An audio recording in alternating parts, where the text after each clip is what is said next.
So Steve, tell us more about the growth of yourself as a leader and how it's impacted OPX.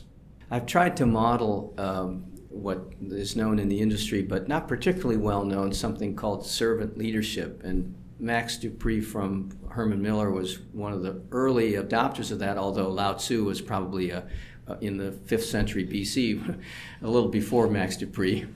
And Max Dupree said something interesting. He said that the leader's first job of a leader is to paint reality.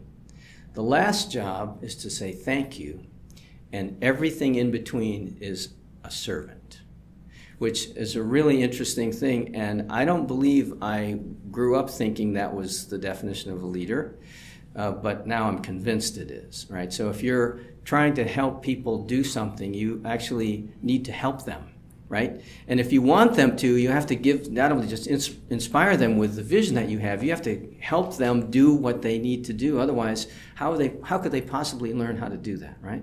So that's really, at every level, every leader's job, and that's something I learned over, a long period of time. I wish I'd learned it, 25 years ago. Does your evolution as a professional, personally, have an impact on the organization at large? I have a lot of interests, and I think the reason I end up having a lot of interests is because I'm intensely curious about life and about people. And I actually am passionate about learning. And I think that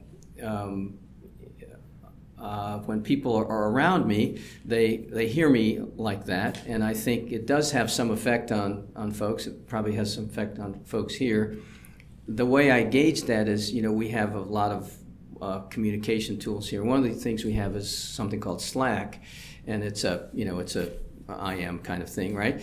And so every day on Slack, someone posts some interesting fact about people or tools or place, and it goes throughout the organization, and people have conversations about this sort of stuff, and I read these posts, and I am like joyous about that.